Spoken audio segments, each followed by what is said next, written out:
आम्ही तर छाती ठोकपणे सांगतो, सभापतीपेक्षा कर्जत जामखेडचा आमदार मोठा आणि सभापतीपेक्षा कर्जत जामखेडची नगराध्यक्ष मोठी। त्याला कारण असं, ह्या दोघांना कुठंतरी कमी लेखण्यासाठी, ह्यांच्या सत्तेतून खाली खेचण्यासाठी राज्याचा कायदा बदलायला लागला। तुम्ही म्हणता कसा कायदा बदलायला लागला?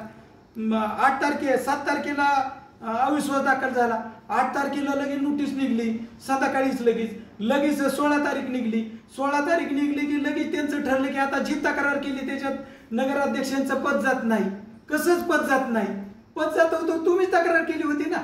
पद जात नाही झालं की लगेच 16 तारखेची 22 तारीख केली, 22 तारीख केली की मधल्या काळामध्ये ठरलं की 15 तारखेला कॅबिनेट पुढे GR आला। असं कुठं झालं की 15 तारखेला कॅबिनेट पुढे GR आला, रात्री 12 वाजता राज्यपालांनी त्याच्यावर सही केली। किती वाजता? तुम्ही म्हणता 12 वाजता कशी केली? जर 12 वाजता सही नाही झाली तर राम शिंदेचं त्या दिवसाचं स्टेटस पहा, 9:45 GR राम शिंदेच्या स्टेटसला होता। किती वाजता होता? कामकाज तर 10 नंतर चालू होतं शासकीय। एका ओबीसी नगराध्यक्षाला काढायला ह्यांना राज्याचा कायदा या ठिकाणी बदलायला लागला।